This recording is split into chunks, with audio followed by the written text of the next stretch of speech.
Hello friends, कैसे हैं आप लोग। आई होप आप सभी बहुत ही अच्छे होंगे। स्वागत है आप सभी का हमारे यूट्यूब चैनल स्मार्ट स्टडी 101 पर एंड मैं हूं दिव्या वर्मा। तो आज की क्लास में हम अलवर शैली को डिस्कस करेंगे एंड जो भी स्टूडेंट्स इससे पहले की वीडियोस अभी तक नहीं देखे हैं तो जाकर देख लीजिएगा, क्योंकि राजस्थानी शैली से संबंधित हमारी ये आखिरी क्लास होने वाली है। इसके बाद में हम मुग़ल शैली को स्टार्ट कर देंगे। तो सभी स्टूडेंट्स चैनल को सब्सक्राइब करके बेल आइकन को ज़रूर प्रेस कर दीजिएगा। जैसे ही मुग़ल शैली स्टार्ट कर दी जाएगी आपके पास नोटिफिकेशन तुरंत आ जाएगी। और जो भी विद्यार्थी अभी तक हमारे व्हाट्सएप एंड टेलीग्राम चैनल को ज्वाइन नहीं किए हैं तो जाकर कर लीजिएगा। लिंक आपको वीडियो के कमेंट बॉक्स में मिल जाएगी। आपके किसी भी प्रकार के कोई भी क्वेश्चंस हैं तो वो आप मुझसे टेलीग्राम चैनल पर पूछ सकते हैं। और पढ़ने से पहले सभी विद्यार्थी कॉपी पेन लेकर बैठेंगे। जो इम्पोर्टेंट पॉइंट यहाँ पर आपको बताए जाएंगे उनको नोट डाउन करते रहिएगा। तो चलिए फिर समझते हैं इसे। अलवर कलम जयपुर चित्रकला की एक उप शैली मानी जाती है, इम्पॉर्टेंट पॉइंट है। और कलम का अर्थ होता है शैली, तो जयपुर कलम कहिए या फिर जयपुर शैली कहिए। और इंग्लिश में आपको लिखा हुआ आएगा स्कूल, ठीक है। शैली को स्कूल कहते हैं। आगे समझिएगा, ये जो शैली है सन 1775 में 1775 में जयपुर से अलग होकर राव राजा प्रताप सिंह के राजत्व में स्वतंत्र अस्तित्व को प्राप्त कर सकी। अब ये पॉइंट क्या है तो इसको थोड़ा सा हम समझ लेते हैं। देखिए, जो हमारी जयपुर शैली है जिसको हम पिछली क्लास में पढ़ा चुके हैं, तो वीडियो अगर आपने नहीं देखी है जाकर ज़रूर देखिएगा, क्योंकि जयपुर शैली आपके लिए बहुत ही इम्पॉर्टेंट है। तो जो हमारी जयपुर शैली है इसी के अंतर्गत अलवर शैली की पेंटिंग्स को रखा जाता था। लेकिन बाद में विद्वानों ने क्या देखा कि जयपुर शैली में कुछ ऐसी पेंटिंग्स हैं जिनकी विशेषताएं कुछ अलग हैं, चित्र कुछ अलग तरीके से बने हुए हैं। तो फिर क्या किया जाता है, इसको अलग कर दिया जाता है और फिर एक नई शैली बनकर आ जाती है जिसका नाम क्या है, अलवर शैली। और ये जो है अलवर शैली, ये राजा प्रताप सिंह के समय में स्वतंत्र अस्तित्व को प्राप्त करती है, यानी निजी रूप में हमारे सामने आती है। अगला पॉइंट यहाँ पर आता है भौगोलिक स्थिति, क्योंकि राजस्थान तो बहुत बड़ा है और जो जयपुर राज्य है ये कहाँ पर स्थित है। देखिए, राज्य मैंने इसलिए बोला क्योंकि ये शैलियाँ तब के समय की हैं जब जयपुर और अलवर, बीकानेर, किशनगढ़ ये छोटे छोटे राज्य हुआ करते थे, लेकिन आज के समय में नगर हैं।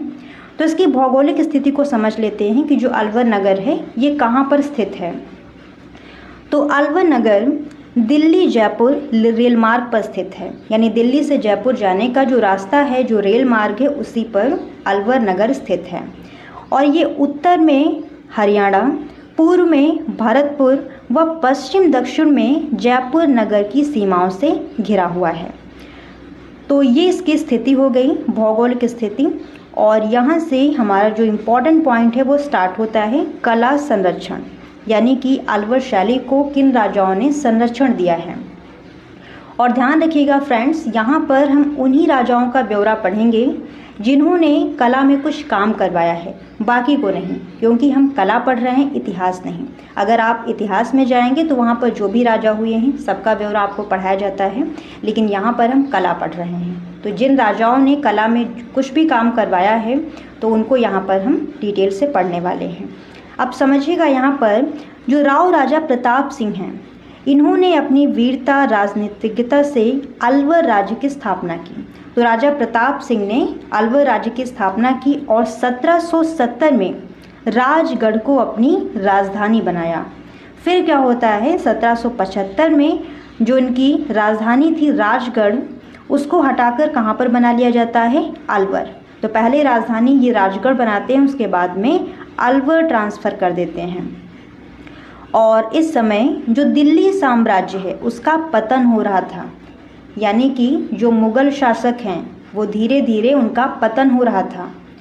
और जो मुग़ल शैली है उसका भी पतन हो रहा था, क्योंकि स्टार्टिंग के जो राजा हुए हैं मुग़ल शैली में, जैसे कि अकबर और जहांगीर, शाहजहां, इन सब ने तो कला में काम करवाया है। लेकिन जब औरंगजेब आता है तो वो कला पर प्रतिबंध लगा देता है। तो वहाँ के जो भी चित्रकार थे वो आस पड़ोस के राज्यों में चले जाते हैं और कुछ भागकर अलवर भी आ जाते हैं।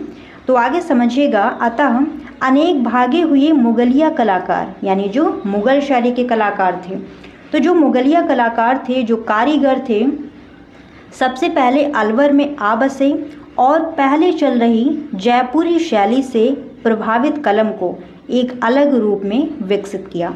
यानी आपको मैंने बताया था पहले क्या थी, जयपुर शैली थी, तो जयपुर शैली जो पहले चल रही थी और मुगल शैली के कलाकार वहाँ पर आ जाते हैं, तो दोनों शैली के मिश्रण से, यानी जयपुर और मुगल दोनों शैलियों के मिश्रण से एक नई शैली जन्म लेती है, जिसका नाम क्या है, अलवर शैली। तो इस प्रकार से जो हमारी अलवर शैली है वो स्वतंत्र अस्तित्व प्राप्त करती है। और राव राजा प्रताप सिंह का अधिकांश समय राज्य की नींव सुदृढ़ करने में लगा। उनके राज्यकाल में शिव कुमार और डालू राम दो चित्रकार जयपुर से अलवर आए थे। इस पॉइंट को आप ध्यान रखेंगे कि शिव कुमार एवं डालू राम ये दोनों चित्रकार पहले कहाँ थे, जयपुर में थे, जयपुर से ये अलवर आते हैं। और डालू राम भित्ति चित्रण करने में सिद्धहस्त कलाकार माना जाता है। बहुत ही इंपॉर्टेंट पॉइंट है, यहाँ से शॉर्ट क्वेश्चन में आपसे पूछा जा सकता है। तो डालू राम किस लिए जाना जाता है, ये भित्ति चित्रण करने के लिए प्रसिद्ध है। भित्ति चित्रण क्या होता है, तो दीवार पर चित्र बनाए जाते हैं। भित्ति का मतलब होता है दीवार, चित्रण यानी कलाकारी करना। तो दीवार पर की जाने वाली कलाकारी को क्या कहते हैं, भित्ति चित्रण। और ये करने की एक टेक्निक होती है, ऐसे नहीं कि कुछ भी कोई कलर ले लिया दीवार पर चित्रकारी करना स्टार्ट कर दिया, ऐसे नहीं, इसकी एक टेक्निक होती है। आगे समझिएगा, राव राजा प्रताप सिंह के बाद उनके पुत्र राव राजा बख्तावर सिंह जी ने शासन संभाला। यानी कि प्रताप सिंह के बाद में उनके जो पुत्र हैं बख्तावर सिंह, वो गद्दी पर बैठते हैं। वे वीर, कला प्रेमी और धार्मिक एवं स्वयं कवि भी थे। ये जो हैं ये कला प्रेमी तो थे ही, साथ ही में ये कवि भी थे और चंद्र सखी व बख्तेश नाम से काव्य लिखते थे।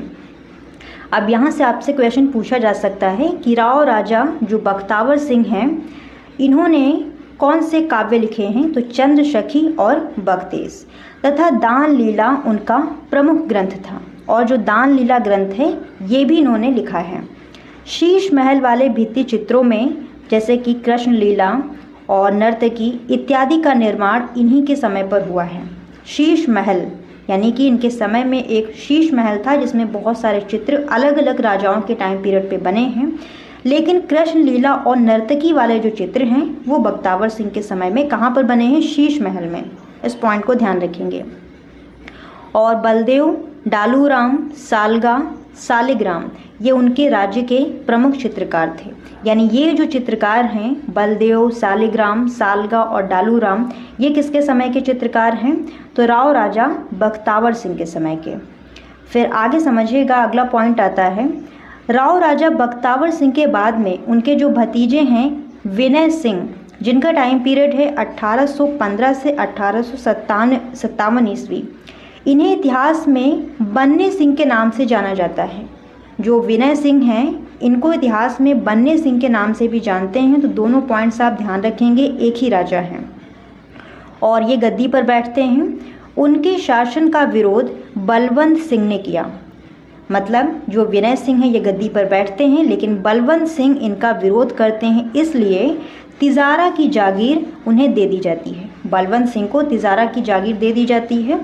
और फिर क्या होता है, जो तिजारा है वो कला का एक प्रमुख केंद्र बन जाता है। लेकिन जो बलवंत सिंह हैं ये निसंतान थे, इनके कोई औलाद नहीं थी। तो निसंतान होने के कारण इनकी जो कलात्मक धरोहर है वो फिर से कहाँ पर लौट आती है, जो भी कलाकार थे वो सारे फिर से अलवर लौट आते हैं। और इस प्रकार से जो अलवर शैली है वो और अधिक समृद्ध हो जाती है। विनय सिंह जी ये अलवर के सबसे बड़े कला प्रेमी और कला पारखी राजा थे। इस पॉइंट को आप ध्यान रखेंगे। जो विनय सिंह हैं या फिर जो बन्ने सिंह हैं ये अलवर के सबसे बड़े कला प्रेमी और कला पारखी राजा थे।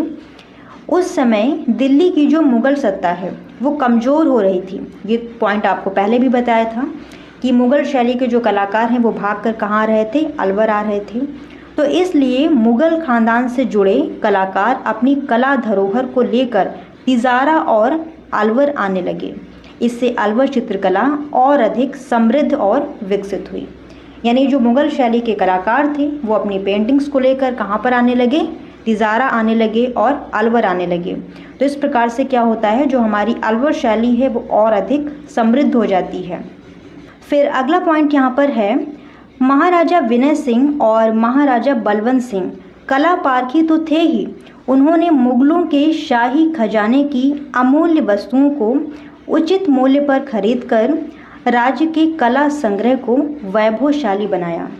यानी मुगलों के जो भी शाही खजाने थी, जो भी अमूल्य वस्तुएं थीं, जो भी पेंटिंग्स थीं, उनको खरीदकर अपने कला संग्रहालय में रखवा लिया। फिर आगे समझिएगा, अगला पॉइंट आता है, जो राजा विनय सिंह हैं इनके समय में दीवान जी की हवेली में सुंदर भित्ति चित्र बनाए गए। उनके दरबार में आगा मिर्ज़ा और गुलाम अली, बलदेव, गंगा, बिशन और किशन जैसे प्रसिद्ध कलाकार थे। बलदेव महाराजा को चित्रकला सिखाते थे। इस पॉइंट को आप ध्यान रखेंगे। जो विनय सिंह हैं इन्होंने चित्रकला भी सीखी है, और किसने सिखाई है, तो बलदेव नामक चित्रकार ने। और उनके निर्देशन में गुलिस्ता की चित्रित प्रतिलिपि तैयार हुई, जिस पर लगभग 1 लाख रुपए खर्च हुए। महाराजा ने अनेक ग्रंथ भी बनवाए, जिनमें विशेष उल्लेखनीय है सैकड़ों चित्रों से सुसज्जित महाभारत का एक सबसे बड़ा स्क्रॉल। अब देखिए स्क्रॉल क्या होता है, तो यहाँ पर अभी आपको बताया जाएगा। महाभारत का सबसे बड़ा स्क्रॉल तैयार कराते हैं, जो लगभग 90 मीटर लंबा था। 90 मीटर आप समझ सकते हैं, बहुत लंबा स्क्रॉल था। और इस समय अलवर में चित्रित स्क्रॉल बनाने की विशेष प्रवृत्ति रही है। देखिए स्क्रॉल चित्र वो होते हैं जिनको लपेट कर रखा जाता है। जैसे ये इतने लंबे हैं यहाँ पर, और फिर इनको लपेट लिया जाता है, तो लपेट कर इस तरीके से बेलनाकार ये हो जाते हैं। तो इस तरीके की जो पेंटिंग्स हैं, यानी जो स्क्रॉल चित्र हैं, वो अलवर में बनाए गए हैं, और इसके लिए अलवर विशेष रूप से प्रसिद्ध भी रहा है। तो यहाँ से क्वेश्चन आपसे पूछा जा सकता है कि स्क्रॉल पेंटिंग जो है इसके लिए कौन सी शैली जानी जाती है, तो अलवर शैली। और जो महाभारत का सबसे बड़ा स्क्रॉल बनाया गया है, जो कि 90 मीटर का है, ये कहाँ पर बना है, अलवर शैली में। फिर अगला पॉइंट समझिएगा, चित्रित स्क्रॉल तथा राग रागिनी और 12 मासा के सेट भी तैयार किए गए हैं। देखिए राग रागिनी वाले चित्र क्या होते हैं, तो ये चित्र संगीत से संबंधित होते हैं। देखिए राग किस में होता है, राग संगीत में होता है, तो इससे आप याद रख सकते हैं कि राग रागिनी का मतलब है कि संगीत से संबंधित चित्र। और 12 मासा ये चित्र क्या होते हैं, तो 12 का मतलब है 12 मासा यानी महीने। तो साल के 12 महीनों का चित्रण किया जाता है, और जो सेट तैयार किया जाता है उसी को कहते हैं 12 मासा।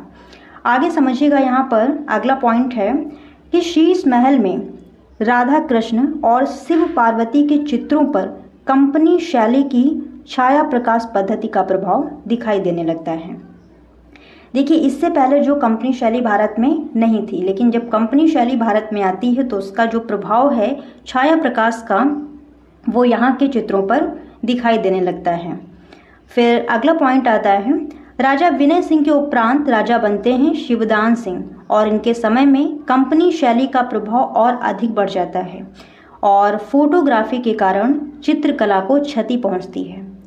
क्योंकि जो भी चित्र बनवाना होता है, अगर आप कलाकारों से बनवाएंगे तो ज़्यादा पैसा देना पड़ेगा और मेहनत भी लगती है, लेकिन अगर हम उसे कैमरे से निकलवा लें तो कम पैसा लगेगा और जल्दी बन जाएगा। तो इस प्रकार से क्या था कि जो चित्रकारों का काम था वो धीरे धीरे छिन जाता है, और वो काम कौन ले लेता है, कैमरा। तो वही यहाँ पर दिया हुआ है कि फोटोग्राफी के कारण चित्रकला व चित्रकारों को काफ़ी क्षति पहुँचती है। और अलवर शैली के रंगों की जो चमक है, कलात्मक सौंदर्य है, पर्दाज धीरे धीरे कम होने लगा, और इस प्रकार से ये जो शैली है वो धीरे धीरे समाप्त हो जाती है। मंगल सेन, नानक राम और बुद्ध राम यहाँ के प्रमुख चित्रकार थे, यानी इनके समय के, सवाई शिवदान सिंह के समय के। फिर अगला पॉइंट है यहाँ पर, सवाई शिवदान सिंह के उत्तराधिकारी महाराज मंगल सिंह चित्रकला के प्रति विशेष आकर्षित नहीं थे, यानी चित्रकला में इनका विशेष लगाव नहीं था। हाथी दांत की पटरियों पर चित्रण करने के लिए मूलचंद नामक चित्रकार प्रसिद्ध था। ये इंपॉर्टेंट पॉइंट है, क्वेश्चन पूछा जा सकता है कि अलवर में हाथी दांत की पटरियों पर चित्रण करने के लिए किस चित्रकार का नाम आता है, तो वो हैं मूलचंद। फिर नेक्स्ट पॉइंट यहाँ पर है, मंगल सिंह के बाद में राजा बनते हैं जय सिंह, जो कि एक प्रतिभाशाली शासक हुआ और उन्हें चित्रकारी का शौक था। वह चित्रकारों की त्रुटियों को वो स्वयं अपने हाथ से ठीक किया करते थे। यानी जो ऐसा व्यक्ति होगा जिसे चित्रकला में लगाव होगा, चीज़ों को समझता होगा, तभी वो जानेगा कि इसमें क्या त्रुटि है। तो राजा जो जय सिंह हैं, ये चित्रकला के प्रति काफ़ी आकर्षित थे और चित्रकारों की त्रुटियों को भी ये अपने हाथों से ठीक किया करते थे। महाराजा देसी रियासतों के विलीनीकरण के समय तक अलवर पर राज्य करते रहे। यानी बाद में क्या होता है, जो भी रियासतें थीं छोटी छोटी, वो विलय कर ली जाती हैं। और आगे समझिएगा अगला पॉइंट यहाँ पर, प्रमुख चित्रकार। अलवर शैली के कौन कौन से प्रमुख चित्रकार हैं? तो डालूराम, शिवराम, बलदेव, सालगा और सालिग्राम, फिर जमुना दास, और फिर यहाँ पर हैं नेक्स्ट छोटे लाल, बक्साराम और नंदराम। बहुत सारे चित्रकार हैं, लेकिन यहाँ पर कुछ मैंने आपको बताए हैं, आप ध्यान रखेंगे क्योंकि क्वेश्चन पूछा जा सकता है। अलवर शैली के किन्हीं 5 चित्रकारों का उल्लेख कीजिए, तो आप यहाँ से लिख सकते हैं। अगला पॉइंट आता है जो कि बहुत ही इंपॉर्टेंट है, अलवर शैली की विशेषताएं। जो भी शैलियाँ आपको पढ़ाई गई हैं उनकी विशेषताएं आपको जरूर ध्यान रखनी है, यहाँ से क्वेश्चन पूछा ही जाता है। तो पहली विशेषता ये है कि मुगल व जयपुर शैली के प्रभाव से ही अलवर चित्र शैली नए परिवेश में उभर कर आती है। यानी अलवर शैली जो है ये मुगल व जयपुर शैली के मिश्रण से बनी है, आपको समझाया भी गया था। अगला पॉइंट है, यहाँ की जो सुंदर हाशिए हैं वह सजी वशलियाँ अलवर से बाहर तक जाती थीं। तो यहाँ पर जो हाशिए हैं, हाशिए आप समझते हैं जो चित्र के चारों ओर खींचे जाते हैं, तो यहाँ पर जो सुंदर हाशियों से सजी वसलियाँ हैं वो अलवर से बाहर तक जाती थीं। फिर अगला पॉइंट यहाँ पर आता है 3 नंबर, स्क्रॉल व हाथी दांत की पट्टियों पर बने चित्र विशेष प्रसिद्ध हैं। जो अलवर शैली है ये स्क्रॉल पेंटिंग और हाथी दांत की पटरियों पर या फिर पट्टियों पर बने चित्रों के लिए प्रसिद्ध रही है। नेक्स्ट यहाँ पर है, यहाँ के चित्रों में पर्दाज, पर्दाज का मतलब होता है छाया प्रकाश दिखाना। तो अलवर के चित्रों में जो पर्दाज है यानी छाया लगाने की जो विधि है, ये मुगल तरीका प्रमुख रूप से यहाँ पर उभरता है। और प्रकृति के अंकन में जैसा का तैसा करने की ओर प्रयत्न किया जा रहा है। यानी प्रकृति जैसी है रियलिस्टिक दिखाने का यहाँ पर प्रयास किया गया है। फिर अगला पॉइंट है, मुगल शैली वाले चमकीले रंगों तथा स्वर्ण का प्रयोग यहाँ पर होता रहा है। और आकृतियाँ प्रायः ठिनगे कद वाली हैं यानी छोटी हैं। वह चेहरे कैसे हैं, गोल हैं। और वेशभूषा कैसी है, राजस्थानी और मुगलिया है, क्योंकि यहाँ पर मुगल शैली का प्रभाव आ जाता है, आपको बताया गया है। आप समझिएगा अलवर शैली के जो चित्र हैं उनके विषय क्या रहे हैं। तो राजपूती वैभव, विलासिता, कृष्णलीला, रामलीला यानी रामलीला से संबंधित चित्र, शिव, साधु संतों, गोपिकाएं, राग रागिनी यानी संगीत से संबंधित चित्र, 12 मासा यानी साल के 12 महीनों का अंकन, पशु पक्षी यहाँ के प्रिय विषय रहे हैं। और मुगल प्रभाव के कारण गुलिस्तान और बदरे मुनीर, कुरान, ये सब इस्लाम धर्म से संबंधित ग्रंथ हैं, तो इनका चित्रण भी यहाँ पर किया गया है। वादिकाओं आदि के कामुक रूप भी यहाँ पर चित्रित किए गए हैं। वादिकाएं यानी कि वाद्य यंत्रों को बजाती हुई नारियाँ। फिर आगे यहाँ पर समझिएगा अलवर शैली के प्रमुख चित्र। तो नेफ्री या वादन ये यहाँ का प्रमुख चित्र है। नेफ्री वादन, नेफ्री क्या है, ये एक वाद्य यंत्र है। नर्तकी यानी डांस कर रही है एक स्त्री। और रामलीला, गोवर्धन धारण यानी कृष्ण जो है गोवर्धन पर्वत को उठाए हुए हैं। राम का धनुष भंग यानी जब राम सीता का विवाह होता है तो वहाँ पर जो धनुष उठाते हैं वो, तो राम का धनुष भंग। और राग रागिनियों के चित्र यानी संगीत से संबंधित चित्र भी यहाँ पर बने हैं। और 12 मासा, इसके अलावा अंगड़ाई लेती हुई नारी, कांटा निकालती, श्रृंगार करती हुई नायिकाएं, तो ये सारे चित्र अलवर में बनाए गए हैं। फिर इस प्रकार जो हमारी अलवर शैली है ये भी राजस्थानी चित्र परंपरा की एक मुख्य धारा है, जिसके नमूने देश विदेश के अनेक राजकीय एवं व्यक्तिगत संग्रहालयों में प्राप्त होते हैं। तो ये हमारी अलवर शैली थी जो कि बहुत ही इम्पोर्टेंट थी आपके लिए। और यहाँ पर जो पेंटिंग आप देख रहे हैं ये अलवर शैली की है, जिसका नाम क्या है, नेफ्री वादन। ये जो स्त्री वाद्य यंत्र बजा रही है, इसी को कहते हैं नेफ्री।